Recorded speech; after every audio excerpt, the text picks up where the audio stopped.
Hello, hello, my podcast peoples. This is estate planning and asset protection attorney Leslie Marenco, bringing you another episode of Having Fun with Death and Taxes. Today I'm joined...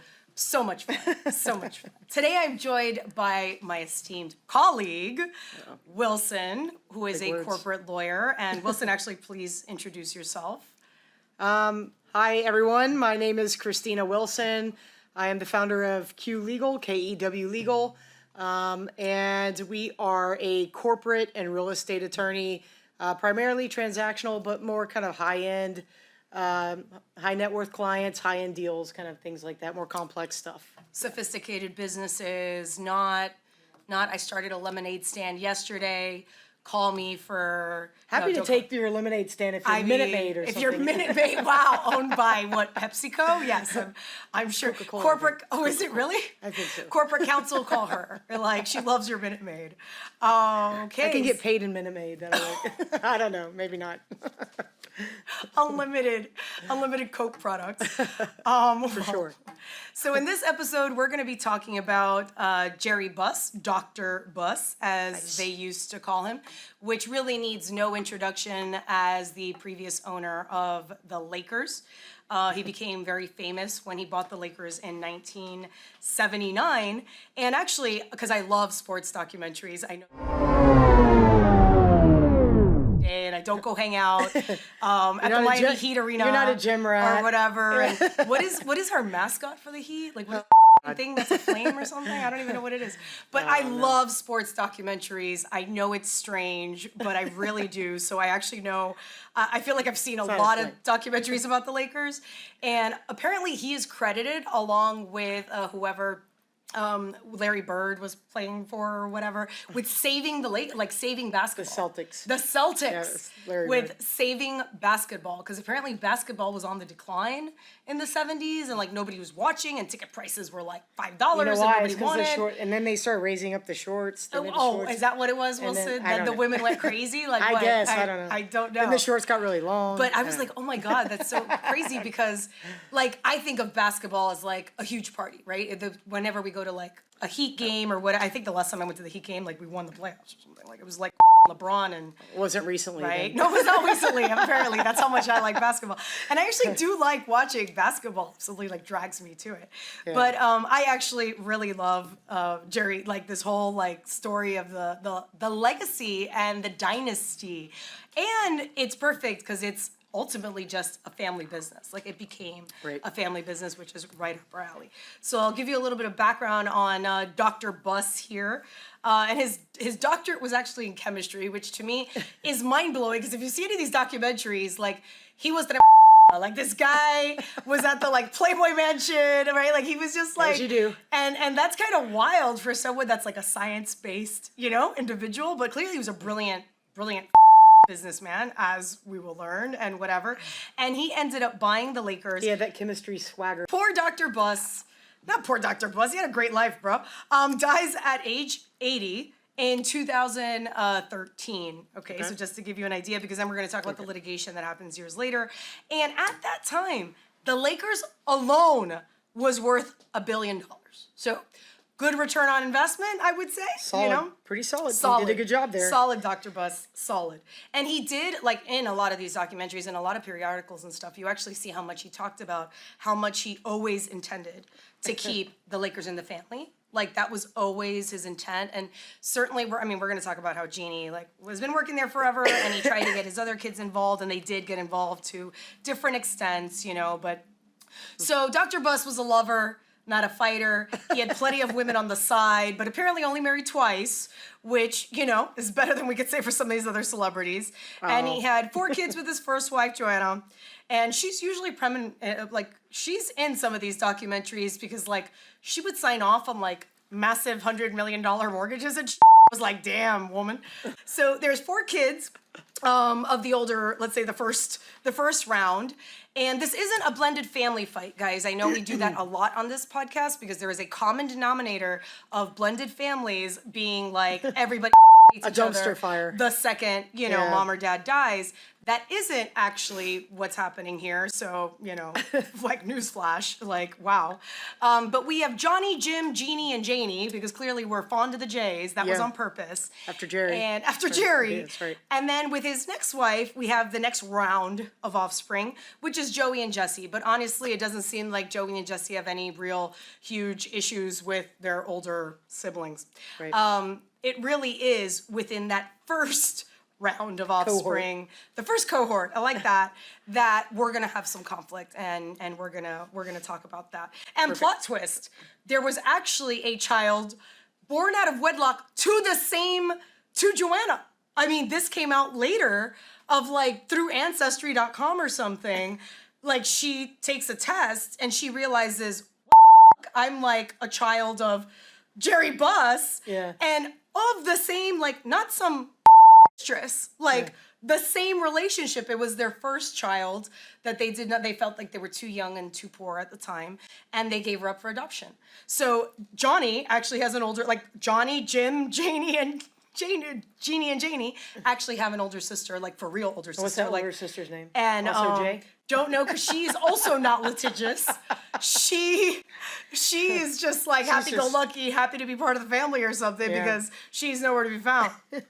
So there was some estate planning. That's something different too. In a lot of our podcasts, like the Prince Estate or whatever, Sure. there was no estate planning. So here there was. I mean, for God's sakes, you're the owner of the Lakers franchise. You have to know 100,000 lawyers, right? Somebody's got to. Somebody got a hold of you and said, do something, Yeah. bro. And so there's a family trust. Okay. And in that family trust, they leave to all 6 of the offspring equal ownership. Awesome. 11% each of the Lakers. Oh, I love it when that happens. And yes, isn't that great? Isn't that just brilliant when a client just tells you, I want to leave everything equally to all my children. Kids the That's same. They're all adorable. Yeah. I love them They all. have- And he Go established on. a plan that maybe could have been communicated better, honestly, leaving Jeanie, who had been working with him, as owner and president of the Lakers, at least corporate-wise. Like, she was the one that was going to represent the Lakers at the top level, at the NBA, at the board of trustees, and all of that kind of stuff. And she is the president of the Lakers. And then we have Jim, who is the other one that was very involved, at least later on in life. And he took control of on-court operations as executive vice president. And that may mean a lot or may mean very little, but he was executive vice president of basketball operations. And he learned, truly for all the years that he started learning how to recruit players and how to scout for players. And so real, like, on-court operations, like, Sure. for real. And there was some corporate governance, of course. There's tons of shareholder agreements and bylaws and all this kind of stuff. All the stuff. All the stuff. At least The there's large something staple on. documents are there.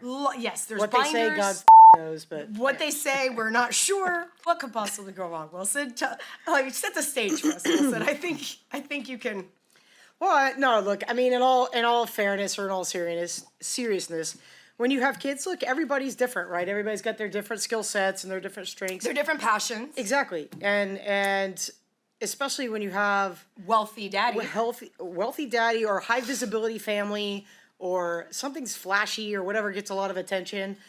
You may have one kid that's like a rock star that shines in environments like that. Tries really hard. Right. And then you may have another kid that's like just doesn't want any part of that. Yeah. Who just wants to live their life in peace, be left alone. Maybe they're They're introverted. rich. In the words of They don't Dave need it. Chappelle. They don't Like, need to. They don't need all that drama and all that. Have fun with your. I'm just here in the background, right? Right. So, it's not necessarily always a telenovela, I guess I would say, but That's true. That's true. but- We have a lot of kids here that Yeah. did not have any issue, right? We're like, hey, Yeah. my older sister Jeanie is rocking and rolling. My brother Jim Yeah. is doing his thing and scouting for players. So Right. the rest of us are kind of just we're in the hanging out. background chilling. We're hanging out. And look, in any family dynamic, whether it's this family or anybody else, like, look, I'm probably a unique exception because I only have one sibling. I have a younger brother, and he's equally as goal driven as I am. But oftentimes it's like that firstborn mentality or whatever, where the firstborn in any family is the one that's the go-getter, the type A, the one that's out there hustling, the one that gets all the pressure from the parents, the one that's like, Sure. you're going to get involved in the family business, you're going to run things, you're going to take care, it's your job to take care of everybody and do all the responsible things. And then the second, third, fourth kid gets away with murder, but that's pretty common. That's a pretty common scenario. Do you find that you have to, because I absolutely find this when I'm having an estate planning conversation with people and they like tell me the common thing. I want to leave everything to all my kids, or I want to make both of my kids trustee. Like, for sure, as someone that's been doing this exclusively and for a long time in my career, right? Those to me are red flags, and I know to ask the next question. But do you feel like when you have to explain to a client, ownership is not management, and even though the same person can have both of those hats, especially in small businesses, when you're a solopreneur, right? You're the president, and you're also the shareholder, and you're also the when you have to be, right? And so this concept of when they come and they're like, hey, I want to leave whatever, and I'm now doing estate planning, they're not separating those roles, right? Like they're not going, president is one thing, ownership is another. And I feel like that's something I got to break down to a client. And I think that's really the point too. I think it's all about getting to know your clients and knowing who you serve and all those things. A lot depends on the dynamic of the family, right? I think the parents, in one regard, they're living in this like fairy tale la la land sometimes. Yep.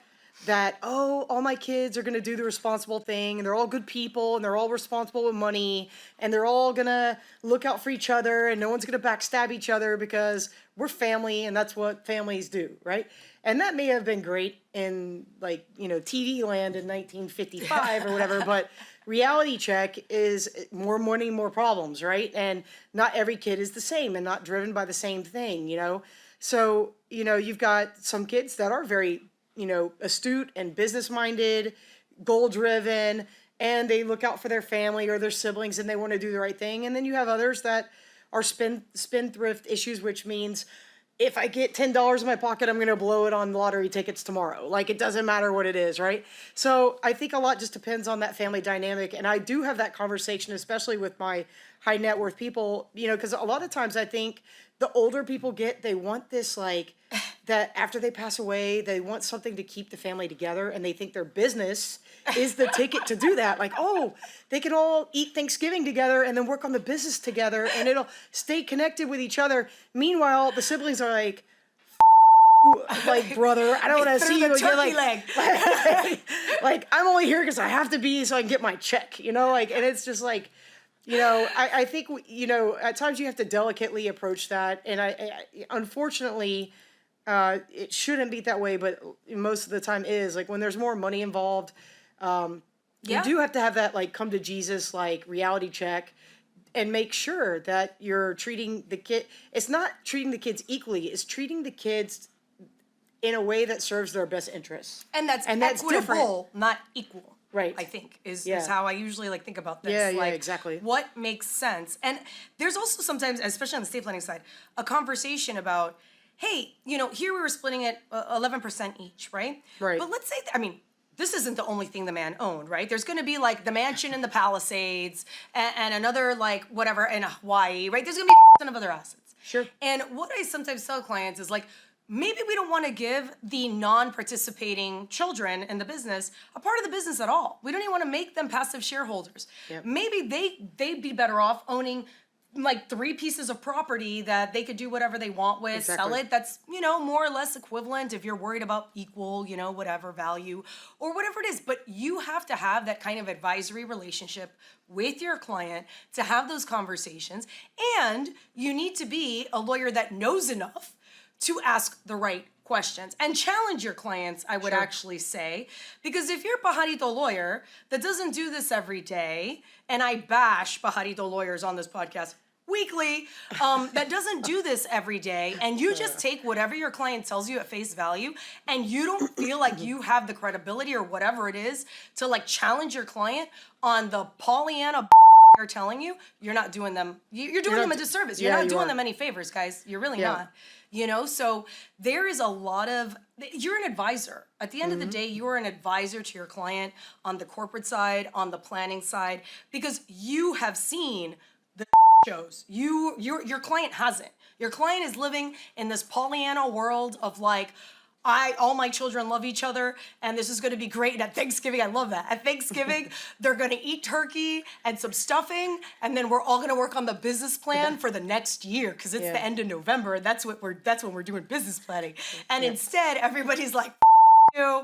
I don't ever want to see you again. I'm not even coming. How about that? Like, and it is not conducive to like a good working business. I mean, it's not, right? And it's not good for the business. It's not good for the employees. It's not good for the clients, whatever it is. Like, you take something Certainly like not an the NBA legacy. team or whatever, you've got people are the product there because it's People. basketball, right? It's not, you're not producing widgets. You're right. When you're in a people business, that's a whole different thing than we're producing widgets. Right. Right? Like, even Yeah, that's and a everybody different wants cost. security. Nobody, look, and I've been associated with businesses and clients that are family-owned businesses that, God, man, holy cow.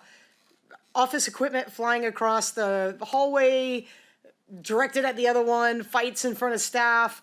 Like, half your employees just want to go to work, punch in, punch out, get their paycheck, do their job, and go home, right? They don't want to be part of, the telenovela here, so, it definitely can, it definitely can wreak havoc on the underlying business or the asset that's the cash cow for the family that's leaving, generational wealth for for every generation to come, so. Yeah. So let me break down a little bit of the fight and how it kind of evolved, right? So he dies. Jeannie's doing her thing on her side, and Jim is doing his thing on the basketball side. And then now we fast forward to 2017. And after apparently several years of poor performance, because there's been poor performance for quite a bit at that point, honestly, based on these fantastic documentaries and Wikipedia when I saw the stats. And the right? performance, was it poor performance financially or poor performance from the basketball team? Of the basketball team, right? The Right. basketball team isn't winning. There's fighting between coaches. We have, fire getting that coach, traded bring and- another coach, and then that wrong move, bring the other one back, right? Like, I mean, this was just Which this then was a trickles show. down to the revenue This stream. was a show, right? Which is, I'm sure, not helping the bottom line. Right. And everything else. So, but Jeanie, as the president, and this was super interesting because there's so many all types of, the TMZs of the world and whatever reporting on this. When Jim makes a very bold statement, right? And we don't need to get too much into this kind of craziness, but he does kind of like put foot in mouth because he's like, all you got to do is give me till X and we're going to win like the playoffs. And everybody at the time, even like the younger siblings, like Jesse and whatever, were kind of like, really? Because like, you're going to turn this around that fast? But okay, all right. Like, you do you, boo. You know what I mean? Because, Jeanie was kind of like, buddy, I'm the president. I got to sell tickets. I got, she's the one looking big picture at the entire business. And she's like, I got to make moves. Like, I need to know what's going to happen in the future. I need to know what we're doing for the logistics, for the money, for the whatever. When are you going to when are you going to bring me a team, right? Yeah.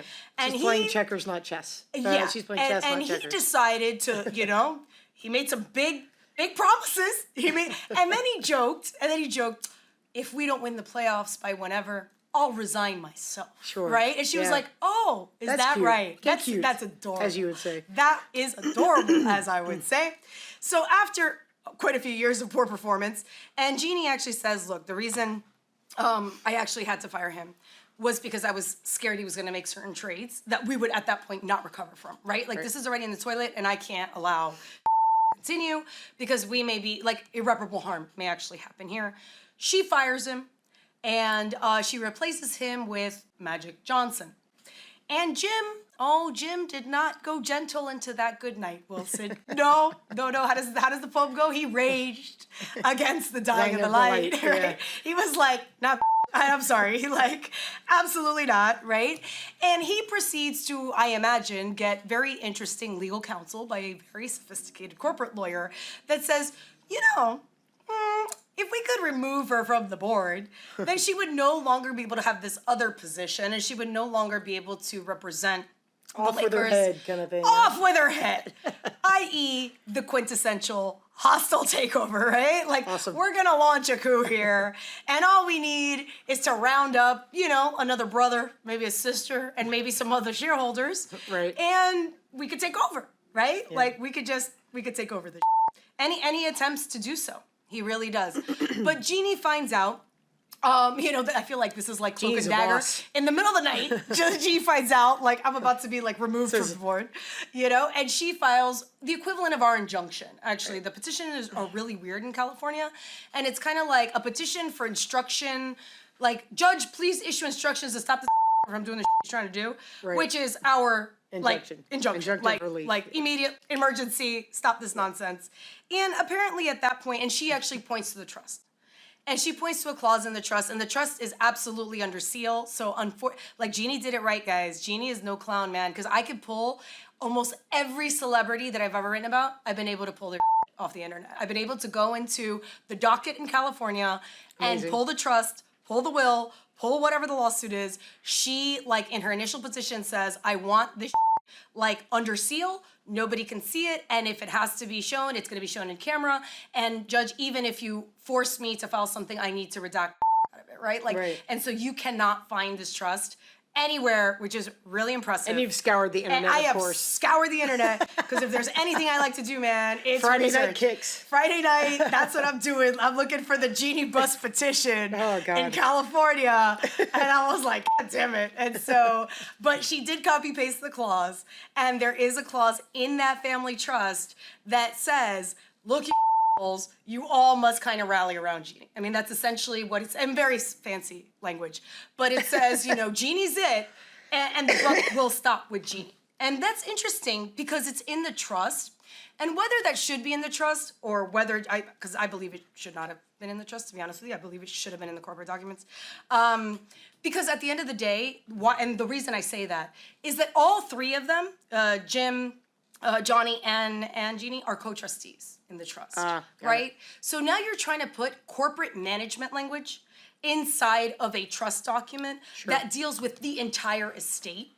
And I get that Lakers is a major part of the estate, right? This is not like, a little tiny asset that I have over here, right? Like the Lakers is a major. Was it specific to the Lakers? It was. In that provision? Okay. It was. And maybe it was the backup to like all of the already in corporate documents themselves, right? Just in case this is the trump card, right? And I believe, because I always love to give other lawyers that do what I do the benefit of the doubt, that ultimately they tried talking Dr. Buss out of this multiple trustee nonsense and kept going back to like, well, fuck it. We know Jeannie's really the one that's gonna run. So how do we give her more power even though this stubborn old guy refuses to make her sole trustee? Right? Like that is the way I envision that if I have a client that's just like head in the sand, they all love each other, they're gonna continue to love each other, and they're all gonna be trustees and it's all gonna be fine. And they continue to double down.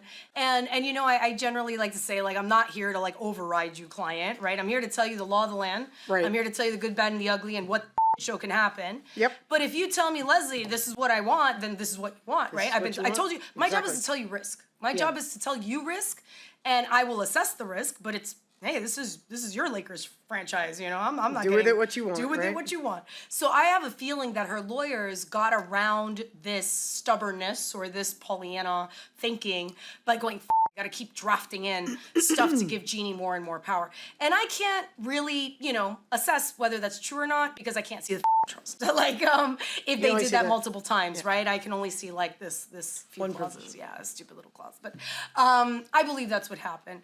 And at least that's how we start to see how this unravels, right? But so you see the dynamic here. And I think the other big thing that we talk to our clients about as that fight is going on is that your corporate documents that you need to have sophisticated lawyers drafting, like Wilson over here. Are you sure? Yes. You can't just get them off the internet? I highly do not recommend that you chat GPT or whatever. Your favorite. shareholder agreement. I don't think favorite. that's...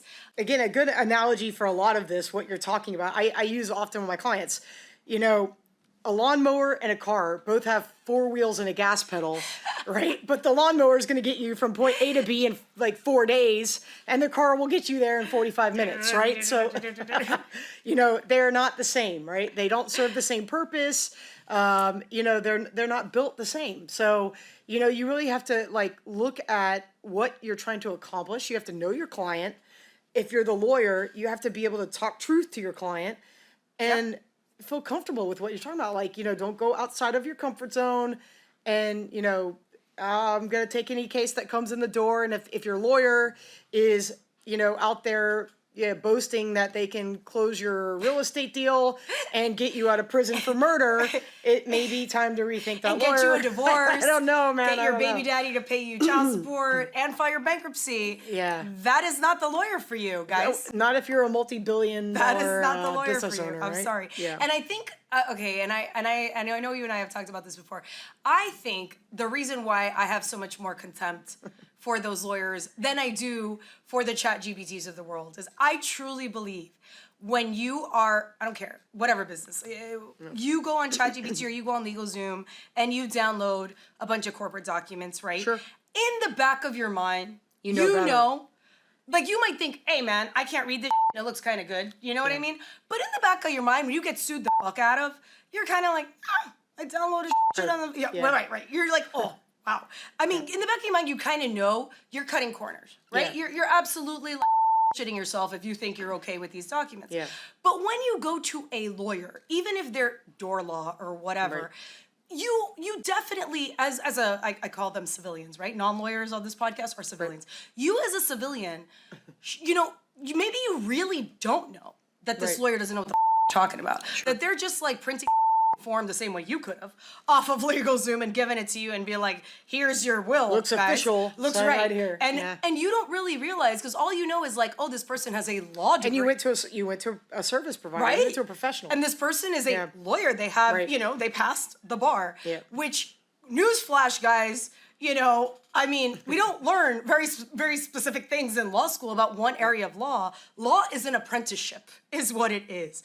You learn by working somewhere that has these kind of high-end cases, learning under people, and doing that area of law for year after year after year, where you start seeing things, you start seeing A, the patterns, B, it shows. See, cleaning up the next stuff, question asked. cleaning up other lawyers' work, Absolutely. or making mistakes and having to correct your own work or whatever. It's years of learning.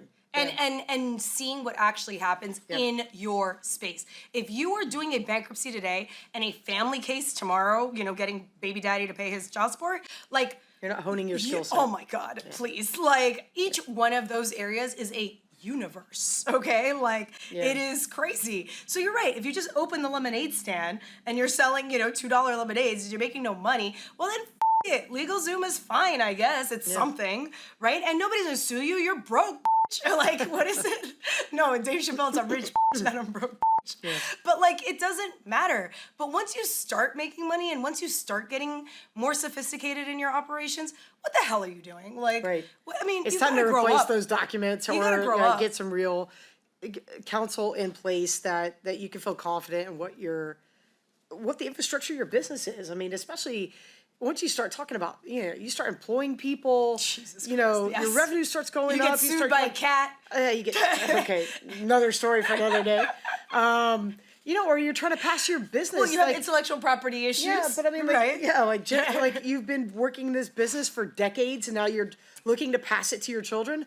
Let's get the corporate docs in order. Let's do some spring cleaning here and clean things up a bit. And so I would say, like, one of the big things to take away from any of our podcasts that deal with business succession planning is absolutely that your testamentary documents, like what I'm going to do for a client on the estate side of transferring things at incapacity or death, need to correlate, need to correspond, need to speak to, if you are a business owner, your corporate documents, right? So, of course, when I ask the question of, where are these corporate documents? I usually get like deer in headlights, kind of like, what? What corporate documents? My CPA opened my firm or whatever nonsense people like to tell me. I did something on Rocket Lawyer once. Yes, they once called 411 company. I don't know, like 401 co. Like, what are you talking about, right? These documents have to relate to each other. And for the love of all that is holy, they can't contradict each other, okay? Right. Like, having nothing sometimes is better than having trash. Yes. Because you will cause the litigation if things contradict each other, right? So certainly, again, viewing audience, one thing that will totally tank your business succession plan is that your corporate documents cannot contradict your estate plan and vice versa. They must relate to each other. Yeah, and They that's must one thing, correspond. like, I work with a lot of entrepreneurs that their companies mushroom overnight.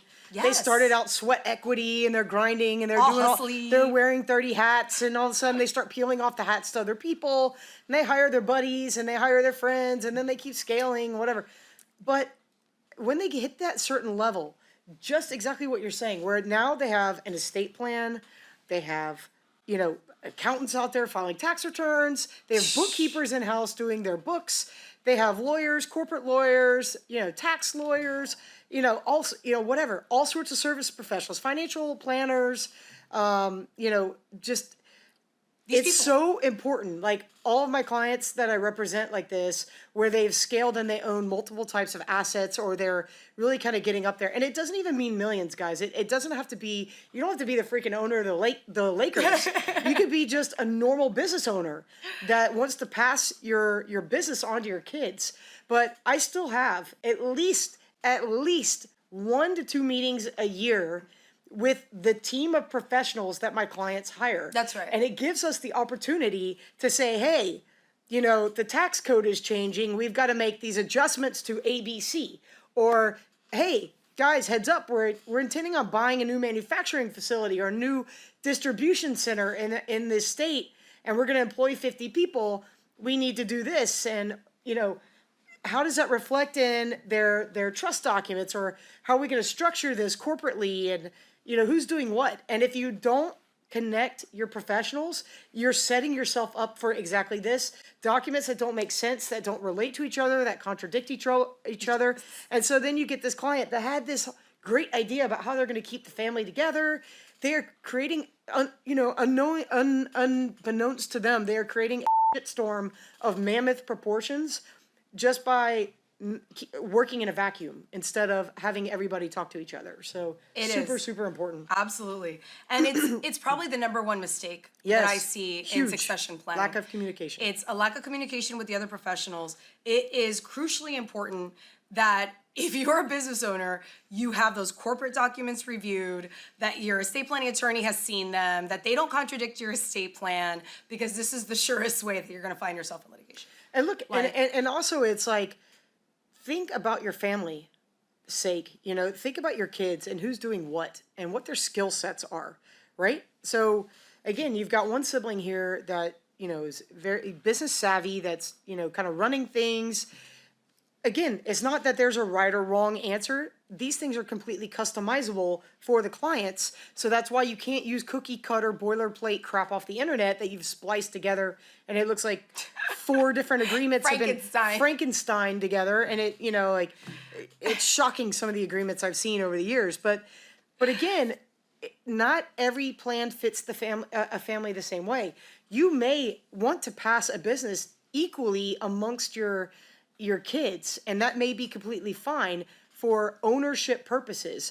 But if you have one child that's actively involved in the business, normally it's not owner of the Lakers, it could be a construction company. And you've got, one, kid that's in there doing the deals, running the business. He's there every day, or she's there every day, making deals happen and taking care of the staff. And then you have another kid that doesn't even know who the hell works there.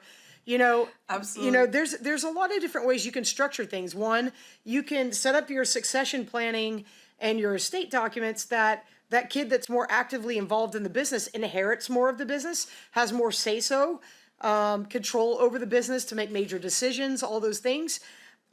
Maybe you still want all the kids to inherit equally, the ownership of the company, but maybe you put managerial control in the name of one kid that really knows what they're talking about, that's not going to torpedo and bankrupt the company in the next 2 years, because that's not the intention. And the other thing is, there's 15 ways to skin a cat, right? So you can inherit through ownership, getting shares of a company or whatever assets that you inherit through estate planning. If you have a kid that's actively involved, there might be other ways that you can compensate, which I think is the case in the Lakers. Jeanie was making a salary. She's making, Absolutely. Bonuses off of how the team performs and all those things. And that's above and beyond, her ownership share. So maybe that's what he was thinking here. Absolutely. I've got 6 kids. All 6 kids are going to inherit equally. And the ones that are working in the business will get other perks and they'll get other salaries that will compensate them for their efforts. But that's called management. That's called I'm actively participating in the business. And yes, she should have say in the management decisions of the business because she's there and is knowledgeable about it. You don't want the kid that's like chilling in the background, just showing up for Thanksgiving dinner to be like calling the shots. Right. So, or staging coups or things of that nature. Absolutely. So, absolutely. And that leads me to like this really, I mean, again, this is the difference between, yes, there's a legal, sometimes there's a legal answer and there's the real answer, like the practical answer, the practical advice. Because like we said, this piece of paper will hold anything you write on it, right? But what's actually on it, and has somebody thought through, and by somebody I mean your advisor, your lawyer, thought through what that actually means? Has anybody thought through what it's gonna mean when Dr. Bus dies and Jeanie has to potentially fire her brother, right? Has anybody thought through that relationship? Because as we learned, or as I learned, as I was listening to this documentary, Jeanie, while Dr. Bus was alive, and Jim did not have roles that intersected while he was alive, right? So one of the common mistakes I think I have seen in family, is not only not thinking it through, because that's the advisor's job to, really make the client think through these kind of relationships, but realizing, hey, while I'm alive, this is the dynamic. When I'm gone and I'm the glue that holds these two together, right? And everybody underestimates how important that is. Everybody underestimates how everybody's that's on not their gonna best happen behavior. to me. My kids aren't gonna do that. They get along. Everybody's cool. Yeah, the road to hell is paved with good intentions or whatever. Great intentions. Guys, I'm telling you, I can count more on my hands and feet and any other freaking whatever phalanges or whatever I have. How many times that just doesn't hold true? Again, it's nice to think about and it's a good hope. It's aspirational, but don't put your family, don't put your kids, don't put your loved ones through this, especially if you're taking the steps and the effort to do estate planning and to put corporate documents in place. Do it right. The whole point to do it is that there's a plan that you don't die and just leave your people hanging and let them go fight it out, survival of the fittest, to figure out who gets what. The whole reason to do estate planning is so that your wishes are honored after you die and that you have a little bit of control over who gets what or who does what. So really think those things through and plan for the worst. That way you can hopefully avoid some of those dynamics because everything that Leslie's talked about, so far is completely avoidable. It is. It absolutely it's completely is. avoidable. It absolutely is. And we're talking about family businesses, but I would say in some of our other businesses, let's just say there's two partners, right? There's also this huge corporate problem, I think, amongst two partners, corporate and estate, right? Where what happens if one of these guys die? Yeah. Right? And so his estate planning documents, when he went to go see Pajarito the lawyer, his estate planning documents go, oh, if I die, everything to my wife. And then if she's dead too, everything to my kids, right? And that's all cute. So now we have partner one partnered with wife of who doesn't know shit about the business. Doesn't know anything. Doesn't want to know about the business. All she knows is that this business used to pay for the tennis lessons for little tuition, and the tuition at private school and the Riviera Country Club membership, and she used to live a great life. And now, and this is the same story all the time, right? Now the business isn't making as much money as before. Why? Right. Because a partner died. Let's start there. Yeah. But this person now has all of these he's screwing me over, he's not paranoia. paying me. I was going to say paranoia. Yes, absolutely. Yeah. And it's all of this, I want to see the books, but you can't even read the books. I want to see the books and I want to do this. And I'm like, oh my God, this is totally avoidable. Why are we having this is all a huge fight amongst the wife, surviving spouse, partner number one, and that could have been easily It's solved. not fair to the other partner either. I mean, with all due respect to the wife, I get it, No, it's not. Because the thing is, that other partner that's left hanging has put their blood, sweat, and the tears into this business, and they have the education. Ownership. This is my shit. I can show up out here every day. I do my job, I'm doing my thing. Right. And now all of a sudden, they've just lost their business partner. Yeah. And now they got to struggle to keep it. And now they're trying to at keep the their business, and there's pressure. there's tremendous pressure because now whatever you used to divide and conquer is now on your shoulders. And now not only are you taking care of all your employees, clients, etc., whatever, you also have this burden of my partner's, my partner died and his family's now relying on me or her family's relying on me. And it's my job to make sure they're taken care of because, again, that's, why you have a partner. It's like, you're there to kind of grow something together and have something to leave to your I am so traumatized by his story, and I'll try to like sum it up in the cliff notes here. And this is still going on, so I'll be careful about what I say because this litigation is 5 years ongoing, and we are actually not litigation counsel. But it is still ongoing because litigation counsel calls us all the time. So imagine this: imagine two partners. They have a tile, like roof tile distribution company. I mean, they manufacture and they distribute. And they set up this company in like the 80s, right? Okay. And by the late 90s, these two guys can't even fucking look at each other. Like they legit hate each other, but the business is so damn big and we're so much money tolerate. that honestly, neither one of them are working their day to day. Right. So it was kind of like, I don't see his fucking face and he doesn't see my fucking face. I don't give a shit, right? And the reason, and I get involved because I'm gonna do some tax planning at that point. He was way above the exemption. And that was without his 45% share because he had 45%, the other guy had 45%, and they had sold 10% to like some random person that would get a check every now and then and was really not in the picture. Yep. And the reason why I really start asking a lot of like true business succession questions in the middle of my first meeting when I'm supposed to be much more worried about like how do I restructure things for tax purposes because this guy's gonna be hit with the 40% tax hardcore, right?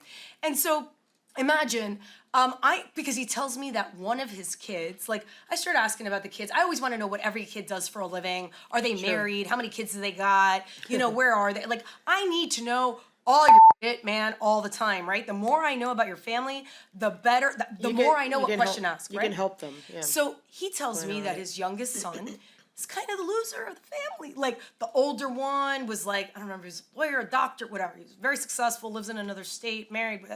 The daughter is launched like a fashion brand, and if you can believe it, the chick is actually like rocking and rolling, like, and because I mean, it was amazing how much money she was making off her like brand I've never heard of. I was awesome. Like, awesome, right? And then there was another kid, who was also great. I think he was the doctor. And then there was the youngest kid, he was like 40, okay? Like, this is not like a 12-year-old, like 40. Okay, that one, Grown-ass he person. gave him a job, right? Inside of the business. And the other guy gave his daughter a job inside. So the son, like the loser son and the poor guy, he's not a loser, he actually has a real job in the business. Right. And the daughter, I think was like the other guy's daughter, is like a bookkeeper in the business. So they each had one child working in the business. I almost feel like they did it on purpose. Side comment. Right? Do not employ your kids. Yes. Do not work with friends. Whatever. Absolutely. And what happens, right? So I immediately go, whoa. And I was like, let's just call him Tim. It's not Tim. He's very Hispanic. It was not Tim. But Tim, I don't mean to, because I'm literally in like meeting number 2 that's supposed to be a tax meeting about all the assets. I'm going to start shifting into other structures and trusts and shit, right? So I need to see tax returns. Like this was not a business succession meeting, okay? Like lift up the hood. I want to see the goods. All, right? Yeah. But I was like, you've already told me you can't stand your partner. You haven't talked to him in like 10 years, right? You only speak through the CPA, which was my referral source. Oh boy. And you're telling me you got a kid working in the business. And I was like, this is a problem. The second you pass away, your son is getting booted the out. Let me be very clear about like your son will no longer have a job. And if he's been working there for 10 years and the poor boy is actually like, the one making calls and like the poor kid's actually like working, right? Like, what's he gonna do? I'm almost worried about like the youngest son, right? So he's like, no, don't worry about it. Who cares? By then he'll be dead, so he'll inherit some whatever through the irrevocable. And I'm like, well, that's true, this and this. And it occurs to me to just ask the question.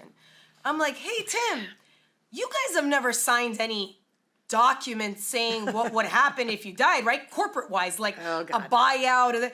No, like I said, we don't even speak. And I was like, well, maybe now's the time we should speak because the same thing could happen to him, right? You guys are old. Like, I mean, these are not spring chickens, all right? Like, these are men that are not in great, well, my client was not in great health. And, I mean, he wasn't like gonna die the next day. He had general high blood pressure, some diabetes, the usual, the usual Hispanic tendency. We like to eat too much. We like to drink too much, whatever. So I was like, both of you are not spring chickens. Maybe it's time that even if the CPA has to be the, go-between, that you guys get some kind of buy-sell in place, that you guys get some corporate documents in place, because what the is your wife gonna do? And the wife is in front of me, by the way. And the wife is like this lovely, lovely woman who has never read a P&L in her life, I promise you. Has never, may not even know where the business is. I don't know, right? This is not a person that is involved in the business, right? And so he was like, Leslie, it's never gonna work, right? He was just like, look, that's never gonna work. Let's not go there. Let's not go there. Yeah. Let's go back to what we were. And this is, I guess, why I'm so traumatized by this, because I feel like if I would have pushed, and if I would have pushed the CPA, we would have gotten somewhere. But I got my real job, which is in that moment to start with the to start giving options about these complicated structures, and we got a tax problem, right? Guess what? My client goes to one of the warehouses on a Saturday. Opens up a dusty cabinet. Opens the door, which was off the hinges because it was robbed, but they put the door back. Oh, that was. The door falls on him. That was respectful of them. He gets rushed to the ER and never leaves the hospital. He dies of infections and this and that. I kid you not, the most fucking bizarre shit you've ever heard, right? It was a massive door. He goes to open it. The thing is not on the hinge. It falls on him. He's he's not found for a little bit until one of the employees gets there. They rush him to the hospital, and what they just think are contusions and some swelling and what he never leaves the hospital. He dies in the hospital. Wow. When I tell you, within 72 hours, corporate counsel for that sent a check to I'll never forget this, sent a check to my office for $450,000. I am literally doing tax planning for a $15 million company, and we had valuations, okay? Valuation, especially because they had been a competitor tried to buy them out, and they declined their offer of $48 million the year before. Declined, because they knew it was worth more than that, right? Wow. So I had a real valuation from the year before, and now I need another valuation for my purpose, but that was gonna be a little bit different. We were gonna get our own valuations, et cetera, for 450 G's, because there is some document signed in 1992 in their shareholder agreement that said that each one of our shares is worth $100 or whatever it was, and you have 45%, I got 45%, and I looked at this check, and I lost my temper. I remember, I'll never forget this, Wilson, because this is so improper of me, honestly, but I lost my temper. And I called corporate counsel, who I had never spoken to before, on the other side. Oh. And I was like, you are a fucking son of a bitch, and I am ripping up this check. I cannot call my little old lady client that has no idea about anything and no sophistication and be like, the only thing you're getting out of this business is $450,000. That isn't even gonna pay anything of her life. And I literally ripped up the check and mailed it back to him. And I was like, I don't even know if that was ethical. I was literally do I need to call a Florida bar right now? Because maybe I shouldn't have done that. I called my client. Now calling all. And counsel that represents. I was just I cannot believe balls on this guy, right? Yeah. And that litigation is still going on. And I tell you, honestly, my heart. And again, at the end of the day, I've been in situations, I'm on that same exact kind of case. I've been in situations where it made sense for the business partners. They wanted a concrete valuation. If I want to buy you out. Yes. Especially when you have partners that are, or shareholders that come into a business where you've got one that's extremely wealthy and the other one that's maybe putting more sweat equity in or something like that. They want to optimize. And then after the business is cash flowing, the idea is to, buy out or they want to be able to buy each other out.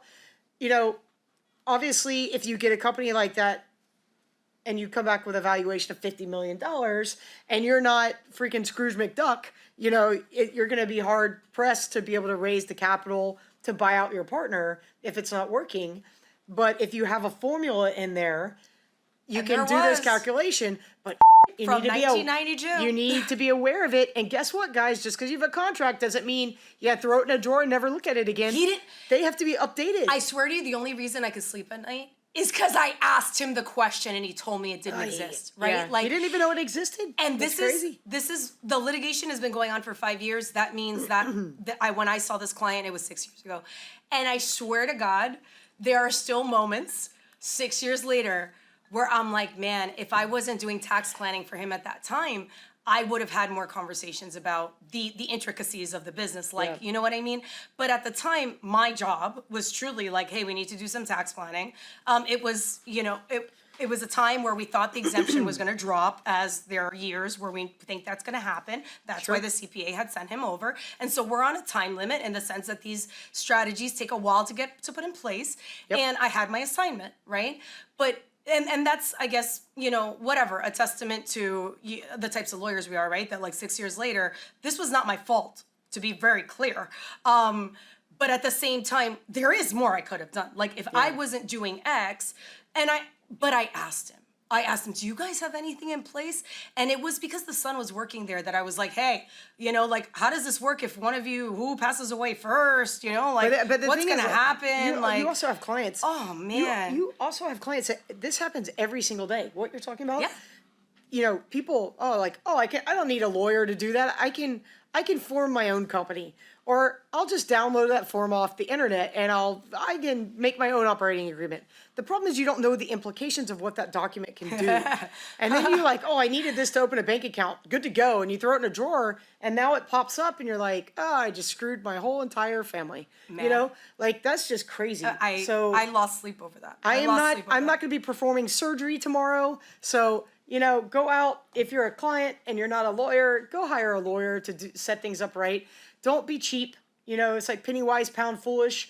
Like, and what this really shows you, honestly, the other thing I thought was, surprise, and again, that guy had a corporate lawyer. Yeah, that and guy's lawyer They knew and had it in his drawer. Like and 24 hours. My client died. In 72 hours, I had a check delivered to my office, like for that amount, for $450,000, because that was what 45% of whatever was worth in 1992. I lost my mind. Is what and I immediately called litigation counsel at Big Law, and I was like, I need you to talk to my client's wife, and I need you to sue the out of these people. This cannot happen, right? It was incredible. And one of the real lessons there is that guy had a lawyer. That guy had a lawyer that knew exactly what was going on, right? Yeah. And he would have obviously not brought up that agreement that nobody knew existed if his client died first. Of course. That agreement would have been stowed away. It would have been lost so quickly. Vanished. Right? It would have vanished. Oh, don't know where it went, right? But that guy did have good counsel, clearly. Yeah. Clearly, at a very reputable firm and a very reputable lawyer, by the way. You would absolutely know who it is. So I was like, there you go. Sometimes people are like, but estate planning for business owners, I've heard, is even more work. Just like you're going to hear, all these corporate documents, this is a lot of work to do. And it's like, that's really hard. And then hard compared to what? Yeah. Hard compared to your $50 million business being valued at $450,000 because you didn't have a good lawyer like Kristina to be like, what the shareholder agreement? We need a new shareholder agreement, guys. This doesn't make sense. Or if it served one purpose, but it no longer works. Absolutely not. So it's always like, guys, yes, going to a lawyer may not be your favorite thing to do. Calling Leslie, calling Kristina, calling Kristina all the time, honestly, because you really need to call Kristina all the time. Let's do it. Is hard compared to doing nothing, right? But it's absolutely it pays off in the long run. It's it's peace of mind. The amount of nonsense you're gonna avoid, the amount of just in a lawsuit, in an audit, in an everything, all of these things are so important. So whatever, we've covered a lot. Wilson, do you have any final words, any final takeaways for our civilian? Well, we have lawyers that watch us too, right? We have all sorts of people. No, I mean, I think just look. I mean, the name of the podcast is having fun with death and taxes, right? So, I think just bringing it back to that is you never know when it's going to hit the fan. you never know when you're going to get hit in the head with a freaking door. Can you imagine? I don't know, whatever. Like, none of us God. are here, indefinitely. And, there is a responsibility and a peace of mind that comes with having your shit in order, making sure that your family's protected, making sure that your business is protected. A lot of us, especially entrepreneurs, we're both entrepreneurs, right? Yeah. So, like, I want to make sure that my staff is taken care of. I want to make sure my clients are taken care of. If something happens to me, I want to make sure that, my legacy kind of moves on and that the business can still operate and function and can still serve the purpose to take care of those that, I provide for or want to leave something to. And I just think it's part of, putting on the big boy pants and being a business owner. This is part of being a real This is entrepreneur. part of your job. Yeah. And really, this is not the corner you want to cut, because this is the top of the pyramid here. Estate planning, I can't tell you how many times I go to clients and I'm like, they have acquired all these properties or all these businesses and they created all this stuff. And I'm like, let me see your corporate chart. Let me see your estate plan. They're like, what are you talking about? I don't have one. And I'm like, yep, we're going to start there. We're going to start with an org chart and each individual business. And it's just kind of just getting your shit together. So, don't treat your business like a hobby. It provides for you. It provides for your family. You've got people relying on you. So just do things right and don't take shortcuts. That's right. Yeah. That's right. And that is it for today on Having Fun with Death and Taxes. I really hope you guys had as much fun as we did. And whether you are the owner of the Lakers or not, remember, you must plan ahead to protect yourself, your family, your assets. And don't forget to follow us on the Tickety Talk, the Instagram, the Facebook that I've heard is for old people now. So that's for us, Wilson. That's for us dated on myself. the Facebook. And see you next time for another episode.